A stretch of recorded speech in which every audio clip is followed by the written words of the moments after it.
اللهم صل على محمد وعلى آل محمد كما صليت على إبراهيم وعلى آل إبراهيم إنك حميد مجيد. اللهم بارك على محمد وعلى آل محمد كما باركت على إبراهيم وعلى آل إبراهيم إنك حميد مجيد. رسول کریم صلی اللہ علیہ وآلہ وسلم کا مبارک فرمان یہ ہے، انما بعثت لأتمم مکارم الاخلاق، کہ اللہ تعالیٰ نے مجھے اس لیے دنیا میں بھیجا ہے تاکہ اعلیٰ اخلاق کی میں تکمیل کر دوں۔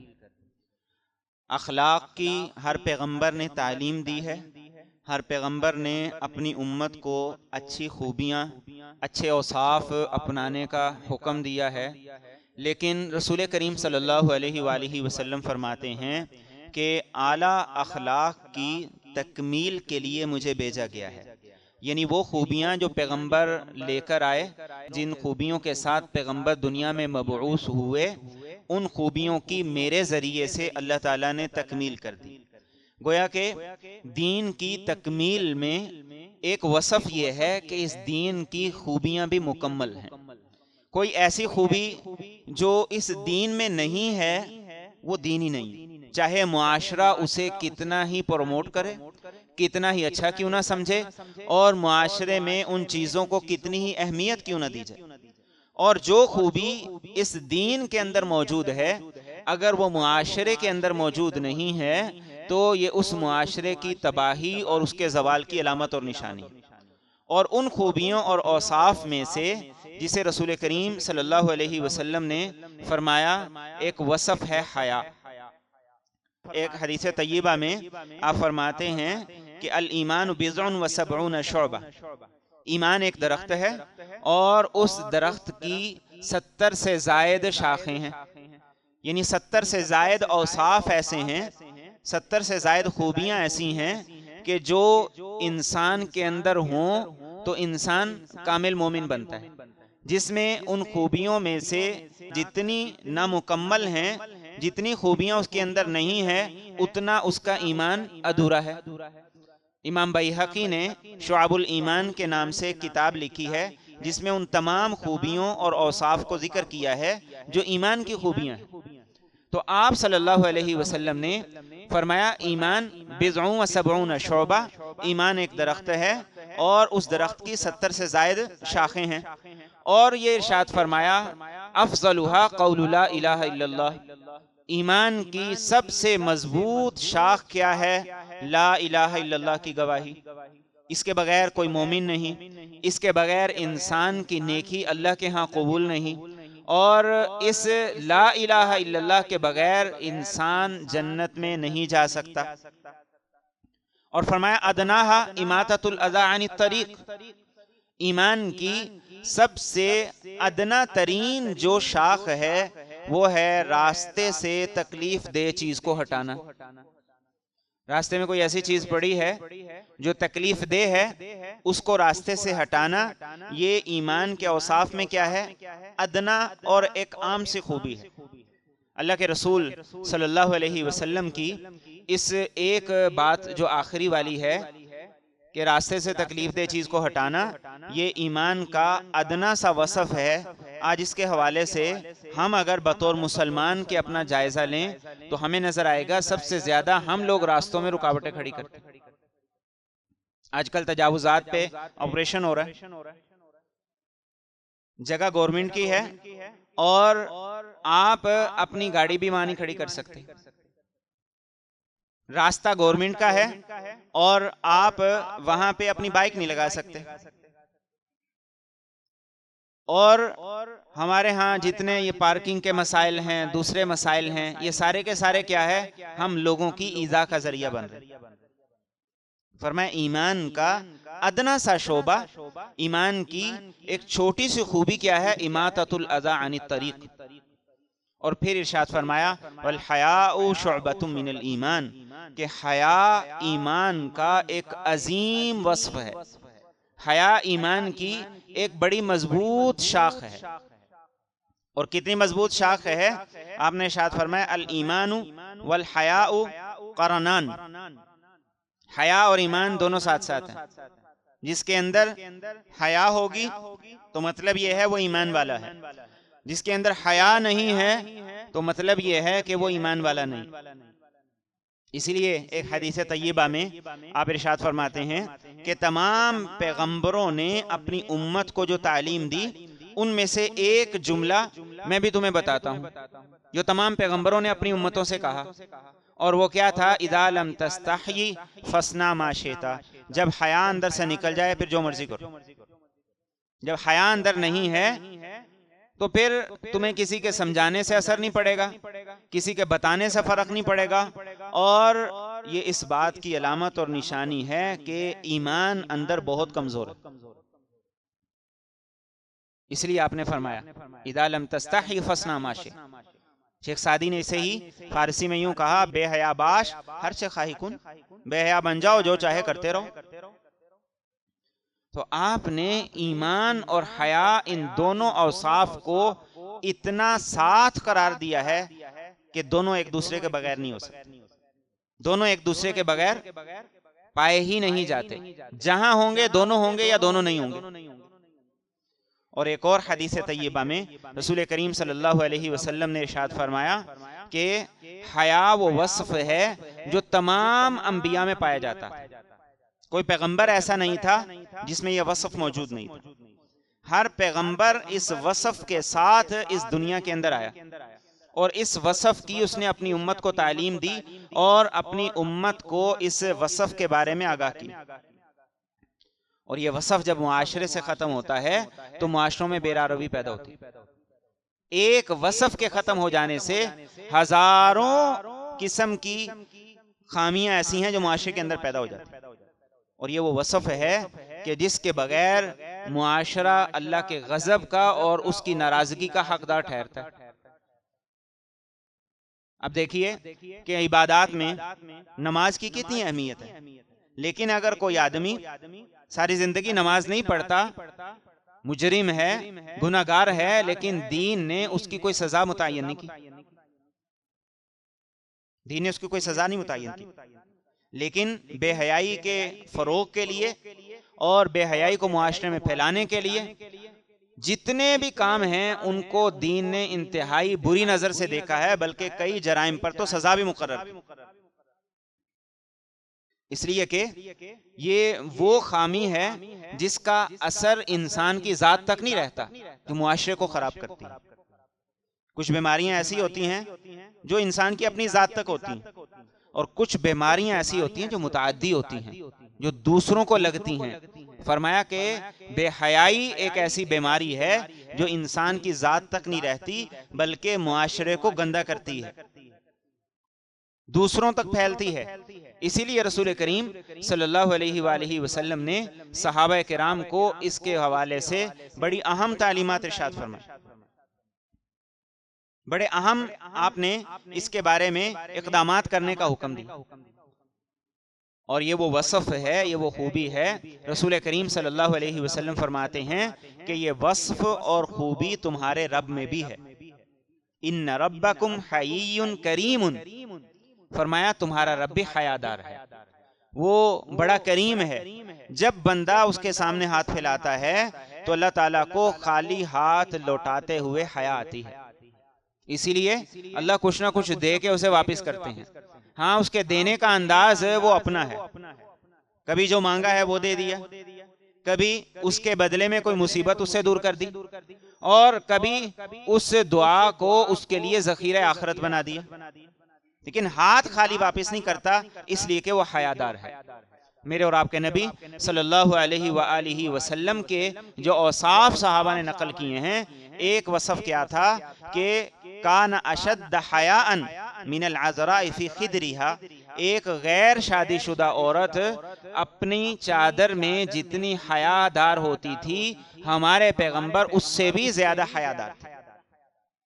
یہ آپ کا وصف تھا، آپ کی خوبی تھی. اور آپ نے کس انداز سے معاشرے کے اندر حیا کو عام کرنے کے لیے مجھے اور آپ کو سبق دیا. ایک حدیث مبارکہ آپ کو بتاتا ہوں. اب اللہ کے رسول صلی اللہ علیہ وسلم کس انداز سے نیک اعمال کو بتا رہے ہیں اور برے اعمال سے بچنے کی ہمیں تعلیم دے رہے ہیں. انداز آپ نے دیکھنا ہے. آپ فرماتے ہیں من یضمن لی ما بین لحییہ وما بین رجلیہ اضمن لہ الجنہ. ہم اس کا ترجمہ یوں کر دیتے ہیں کہ جو آدمی مجھے اپنی زبان کی اور اپنی شرمگاہ کی حفاظت کی ضمانت دے دے میں اسے جنت کی ضمانت دیتا ہوں. لیکن میرے اور آپ کے نبی نے یہ لفظ نہیں فرمائے. میرے اور آپ کے نبی نے یہ لفظ نہیں فرمائے. آپ نے فرمایا من یضمن لی ما بین لحییہ، جو آدمی مجھے اس چیز کی ضمانت دے جو اس کے دو جبڑوں کے درمیان ہے، وما بین رجلیہ، اور اس چیز کی جو اس کی دو رانوں کے درمیان ہے، اضمن لہ الجنہ، میں اسے جنت کی ضمانت دیتا ہوں. اب آپ الفاظ کا چناؤ دیکھیے، الفاظ کا انتخاب دیکھیے، اور یہ چناؤ کس کی طرف ہے؟ جو امت کے سب سے بڑے ٹیچر، سب سے بڑے معلم اور معلم کائنات ہیں، ان کی طرف سے الفاظ کا چناؤ ایسا ہے. آج ہمارے معاشروں کے اندر ہمارے نیشنل ٹی وی کے اوپر بیٹھ کے ان چیزوں کو ڈسکس کیا جا رہا ہے کہ اولاد کو جن چیزوں کی تعلیم دینی ہے ان میں سے ایک یہ ہے، یہ بھی ان کو سکھایا جائے کہ گڈ ٹچ کیا ہوتا ہے اور بیڈ ٹچ کیا ہوتا ہے. میرے اور آپ کے نبی صلی اللہ علیہ وآلہ وسلم جو سکھا رہے ہیں نا، اور جو سکھا گئے ہیں، اس سے بڑی کوئی بات نہیں ہو سکتی. آپ الفاظ کا انتخاب کیسے کرتے ہیں؟ آج ہمارے ہاں سوشل میڈیا پہ ہر آدمی جو چاہتا ہے لکھ دیتا ہے، جو چاہتا ہے پھینک دیتا ہے، اور وہ کہتا ہے کہ میری مرضی. میں کسی کو جواب دے نہیں ہوں. میرے اور آپ کے نبی صلی اللہ علیہ وآلہ وسلم ہمیں یہ سکھا کے گئے ہیں کہ زبان سے الفاظ کے انتخاب میں بھی تمہیں سوچ سمجھ سے کام لینا چاہیے. جہاں الفاظ کے انتخاب میں سوچ سمجھ سے کام لیا جاتا ہے تو وہاں انسان کا عمل، وہاں انسان کی روزمرہ کی گفتگو، اور وہاں جو چیزیں معاشرے میں سرایت کرتی ہیں ان کے حوالے سے دین کتنا حساس ہوگا. یہ میرے اور آپ کے نبی صلی اللہ علیہ وآلہ وسلم کا وصف تھا. قرآن کریم نے تذکرہ کیا حضرت زینب رضی اللہ تعالیٰ عنہ کے ولیمے کا. ہم کہتے ہیں جی ولیمہ سنت ہے، اور سنت کے نام پہ دین کی دجیاں بکھیڑ دیتے ہیں، دین کی دجیاں اڑا دیتے ہیں. سنت ہے تو سنت ہے تو سنت ہی رکھیں اس کو. اب اللہ کے رسول صلی اللہ علیہ وآلہ وسلم حضرت زینب کا ولیمہ تھا، اور ولیمہ کیسے تھا؟ ایک کمرہ تھا، اسی میں دلہن بیٹھی ہوئی ہیں دیوار کی طرف منہ کر کے، اور لوگ آ رہے ہیں دو دو کر کے، چار چار کر کے. کھانا ہے، ولیمہ ہے، وہ کھانا کھاتے جا رہے ہیں اور واپس جا رہے ہیں. یہ ولیمہ تھا. یہ والی سنت نہیں نظر آتی ہے معاشرے میں. اپنی بڑائی کے لیے، لوگوں کی واہ واہ سننے کے لیے اور ریاکاری کے لیے ہم کہتے ہیں جی ولیمہ سنت ہے، اس لیے کھل ڈول کے کرو. کیوں؟ اس سے ہماری واہ واہ ہوگی، ہماری تعریفیں ہوں گی. یہ سنت بھی تو ہے، تو اس کو کیوں چھوڑتے ہیں؟ اس لیے کہ معاشرے سے تھو تھو ہوگی. تو ہمیں سنت بھی وہ اپنانی ہے جس پہ معاشرہ واہ واہ کرے. یہ ولیمہ تھا، دلہن بیٹھی ہوئی ہیں اسی کمرے کے اندر دیوار کی طرف رخ کر کے، اور لوگ آ رہے ہیں دو دو کر کے، چار چار کر کے، اور وہ کھانا کھاتے جا رہے ہیں اور نکلتے جا رہے ہیں. اللہ کے رسول صلی اللہ علیہ وآلہ وسلم تشریف لائے. کچھ لوگ جو آخر میں تھے وہ بیٹھے رہ گئے، اور وہ بات چیت میں مصروف ہو گئے کہ کسی اور نے تو آنا نہیں، کھانا سب نے کھا لیا ہے. وہ بات چیت کرنے لگے. اللہ کے رسول تشریف لائے، آپ نے دیکھا وہ بیٹھے ہوئے ہیں، آپ دوبارہ واپس تشریف لے گئے. پھر تشریف لائے تو دیکھا وہ پھر بیٹھے ہوئے ہیں، آپ دوبارہ پھر تشریف لے گئے. یہ کیا تھا؟ حیا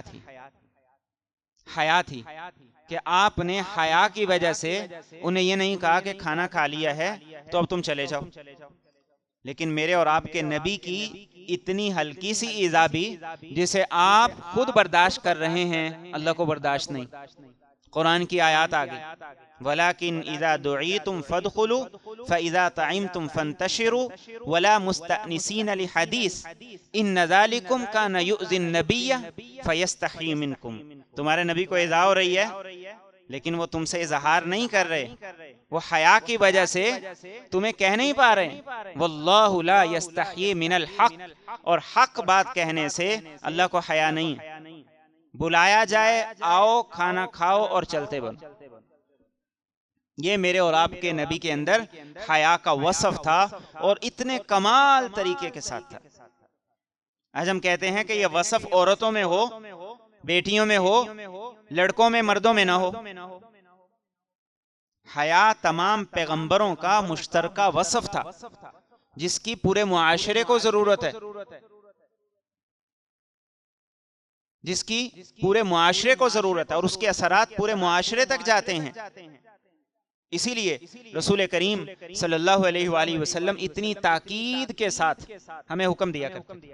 ایک صحابی نے کہا یا رسول اللہ صلی اللہ علیہ وآلہ وسلم مجھے بتائیے سطر کے احکامات کیا ہیں. آپ نے فرمایا تمہاری بیوی کے علاوہ تمہارا سطر کوئی نہ دیکھے. اس نے کہا کہ اور فرمائیے. آپ نے ارشاد فرمایا کوئی اور بھی نہ دیکھے. اس نے کہا اگر میں تنہائی میں ہوں تو پھر آپ کیا فرماتے ہیں؟ آپ نے فرمایا کہ اللہ تعالیٰ سب سے زیادہ حقدار ہے اس بات کا کہ اس سے شرم کی جائے. اللہ تعالیٰ سب سے زیادہ حقدار ہے اس بات کا کہ اس سے بھی شرم کی جائے. اور حیا یہ وہ وصف ہے کہ یہ بندے اور رب کے درمیان، یہ وہ خوبی ہے جو بندے اور رب کے درمیان ہے سب سے پہلے. اس لیے اجازت کے تمام احکامات اس لیے ہیں تاکہ یہ وصف معاشرے میں رہے. ایک صحابی آئے یا رسول اللہ صلی اللہ علیہ وسلم میں اپنی والدہ کے پاس اگر جانا چاہوں ان کے کمرے میں تو اجازت لے کے جاؤں، نوک کر کے جاؤں؟ آپ نے فرمایا بالکل. دوبارہ سوال کیا یا رسول اللہ صلی اللہ علیہ وسلم یہ فرمائیے کہ میں اور میری والدہ ایک گھر میں اکیلے رہتے ہیں، کوئی اور نہیں رہتا ہے، تو کیا میں اجازت لے کے جاؤں، نوک کر کے جاؤں؟ آپ نے فرمایا بالکل. تیسری مرتبہ دوبارہ سوال کیا کہ یا رسول اللہ کوئی اور نہیں رہتا ہے، صرف میں اور میری ماں ہی ہیں، میں ہی ان کی خدمت کرتا ہوں، تو کیا اجازت لے کے جاؤں، نوک کر کے جاؤں؟ نبی رحمت صلی اللہ علیہ وسلم نے جو بات ارشاد فرمائی، فرمایا اتحب ان تراها عریانا، کیا یہ چاہتے ہو کہ اپنی ماں کو برہنہ حالت میں دیکھو؟ ماں اور بیٹے کے درمیان میں بھی اس وصف اور اس خوبی کو اپنانے کا اور اس کا اہتمام کرنے کا حکم دیا گیا ہے. پھر باقی معاشرہ کہاں رہ جاتا ہے؟ پھر معاشرے کے اندر باقی کسی کا کیا اعتبار رہ جاتا ہے؟ اور قرآن ہمیں وہ ساری کی ساری چیزیں خوبصورت انداز سے بیان کرتا ہے. آج ہم لڑکیوں کی جاب کرنے کے لیے بڑے حوالے دیتے ہیں دین کے، قرآن کی آیتیں پڑھ پڑھ کے سناتے ہیں، لیکن صرف ادھوری اور اپنے مقصد کی. قرآن نے جس انداز سے بیان کیا ہے اس وصف کو ان کے اندر پیدا کرنا اور اس وصف کے لیے کوشش اور تگودو کرنا، یہ بھی تو ہے نا. قرآن نے یہ نہیں کہا کہ بس نکلو آزاد ہو کے نکلو، کوئی پابندی نہیں ہے، کوئی اخلاقیات نہیں ہے، کوئی رولز نہیں ہے، نکلو بس ٹھیک ہے. نہیں، قرآن نے ایسے نہیں کہا. اگر شعیب علیہ السلام کی دو بیٹیوں کا قرآن کریم نے تذکرہ کیا ہے تو کس انداز سے تذکرہ کیا ہے، اس انداز کو سمجھنے اور اس وصف کو اپنانے کی ضرورت ہے کہ ایک عورت کا مقام کیا ہے. فرمایا فجاءت احداہما تمشی علی استحیاء. یہ کمال قسم کی تربیت تھی. باپ گھر کے اندر ہے اور بیٹیاں بکریاں چرانے جا رہی ہیں، لیکن ان کی کمال تربیت کو قرآن کریم کس انداز سے بیان کرتا ہے کہ ایک عورت جب اپنے اندر یہ وصف اپنا لیتی ہے تو اللہ تعالیٰ اس کی حیادار چال کا بھی قرآن کا حصہ بنا دیتا ہے. اس کی حیا کے ساتھ جو چال ہے اسے بھی قرآن کا حصہ بنا دیتا ہے. قرآن کہتا ہے فجاءت احداہما تمشی علی استحیاء، کہ ان میں سے ایک آئی اور حیا کے ساتھ چلتی ہوئی آئی. قالت ان ابی یدعوک لیجزیک اجر ما سقیت لنا، اور آ کے جو بات کرنے کا انداز تھا وہ بھی بڑا نپا تلا تھا. ان ابی یدعوک، کہ بے شک میرا باپ تجھے بلا رہا ہے. کیوں بلا رہا ہے؟ لیجزیک اجر ما سقیت لنا. اب مقابلے میں کون ہے؟ موسیٰ علیہ السلام جیسے نوجوان. ابھی مکہ مارا تھا، ایک آدمی کی موقع پہ ڈیتھ ہو گئی، مصر چھوڑے مدین آیا، اور وہ پتھر جسے 10 آدمی اٹھا کے کنویں پہ رکھتے تھے، موسیٰ علیہ السلام نے اکیلے اٹھا کے اسے سائڈ پہ کر دیا. اب بیٹی بلانے آئی ہے. پیغمبروں کے اندر حیا کا وصف کیسے تھا کہ موسیٰ علیہ السلام نے کہا کہ راستہ تم نے بتانا ہے اور چلنا میں نے ہے، تو اس اعتبار سے تو کیا ہونا چاہیے؟ شعیب علیہ السلام کی بیٹی آگے چلتی اور موسیٰ علیہ السلام پیچھے چلتے، یا دونوں برابر چلتے. موسیٰ علیہ السلام نے کہا کہ نہیں، تمہارا آگے چلنا یہ حیا کے تقاضوں کے خلاف ہے، اس لیے تم ایسا کرو، تم میرے پیچھے چلو اور راستے سے کچھ کنکریاں اٹھا لو. اگر دائیں جانا ہوگا تو دائیں طرف پھینک دینا، میں دائیں مڑ جاؤں گا، اور اگر بائیں جانا ہوا تو بائیں طرف پھینک دینا، میں بائیں مڑ جاؤں گا، اور ورنہ میں سیدھا چلتا جاؤں گا. یہ قرآن کریم نے تذکرہ کیا ہے شعیب علیہ السلام کی بیٹیوں کا، اور یہ اس کے مقابلے میں تذکرہ ہے ایک نوجوان کا جو بعد میں پیغمبر بنے. ابھی پیغمبر نہیں تھے، بعد میں پیغمبر بنے. تو یہ وصف تھا موسیٰ علیہ السلام کا، اور یہ تذکرہ تھا شعیب علیہ السلام کی بیٹی. آج اس وصف کو معاشرے میں زندہ کرنے کی ضرورت ہے. پوری دنیا کا جو پیسہ ہے وہ اس لیے لگایا جاتا ہے، کبھی آزادی مارچ کے نام پہ، کبھی خواتین کے مارچ کے نام پہ، اور کبھی خواتین کے تحفظ کے نام پہ، کبھی ویلنٹائن ڈے کے نام سے، صرف اس لیے لگایا جاتا ہے کہ معاشرے سے یہ حیا کا وصف ختم ہو جائے. اس کو ختم کرنے کے لیے یہ سارا پیسہ لگایا جاتا ہے. اور ایک خامی ہے جن معاشروں سے نکلی، ان معاشروں میں خاندان کا کوئی تصور نہیں، اور ایک وصف ہے ہمارے معاشروں کے اندر کہ یہ اس حد تک موجود ہے، اس حد تک معاشروں کے اندر موجود ہے کہ اس کے ساتھ پورے کا پورا خاندان ہے، پورے کا پورا خاندان ہے. تو آج دنیا کی یہ کوشش ہے کہ مسلمانوں کا خاندانی نظام تباہ ہو جائے، اور اس خاندانی نظام کو تباہ کرنے کے لیے یہ ویلنٹائن ڈے جیسے یہ دن منائے جا رہے ہیں. اور ہم سمجھتے ہیں ہم نمازی ہیں اور نماز پڑھتے ہیں، ہمارا ان چیزوں سے کیا لینا دینا. جب حیا کے لیے محنت نہیں ہوگی اور جب اس کے لیے ہماری کاوش نہیں ہوگی، تو پھر آپ دیکھیں کسی بھی شاپنگ مال میں آج چلے جائیں، آپ کو جو ڈیکوریشن نظر آئے گی وہ ساری کی ساری ریڈ کلر کی آئے گی. کسی روڈ پہ کھڑے ہوئے غبارے بیچنے والے کو دیکھ لیں، باقی دنوں میں وہ رنگ برنگے بیچتا تھا، بچوں کے لیے بیچتا تھا، آج اس کے ہاتھ میں صرف سرخ ہی نظر آئیں گے. کسی فینسی شاپ پہ چلے جائیں، وہاں جا کے آپ کو جتنے بھی گفٹ ملیں گے وہ سارے کے سارے ریڈ کلر کے ملیں گے. اب یہ پورا معاشرہ یہ کیسے اس سب کی لپیٹ کے اندر آ گیا؟ اس لیے کہ میں نے اور آپ نے خاموشی اختیار کر لی. جب خاموشی اختیار کی جاتی ہے تو پھر اس طریقے سے برائیاں معاشرے میں سرایت کرتی چلی جاتی ہیں اور وہ پورے معاشرے کو اپنی لپیٹ میں لے لیتے ہیں. اور ایک اور بات میں عرض کروں، چونکہ یہ وہ دن ہے کہ جس دن کا پس منظر اسلامی تعلیمات کے اور اس کی روح کے بالکل مخالف ہے، اس کا اس کے ساتھ کوئی لینا دینا نہیں. اس لیے بطور میاں بیوی کے بھی یہ دن سیلیبریٹ کرنا یہ گویا کہ ایسا ہے جیسا کہ ہم اس دن کو پروموٹ کر رہے ہیں. آپ تو لے رہے ہیں اپنی بیوی کے لیے، آپ تو لے رہے ہیں اپنے خامن کے لیے، لیکن دراصل یہ اسے پروموٹ کرنے میں آپ حصے دار بن رہے ہیں. اور گناہ کو پروموٹ کرنے کے بارے میں قرآن کا واضح اعلان ہے، تعاونوا علی البر والتقوی ولا تعاونوا علی الاسم والعدوان. کسی گناہ کے معاملے میں بھی پروموٹر نہ بنو، سہولت کار نہ بنو.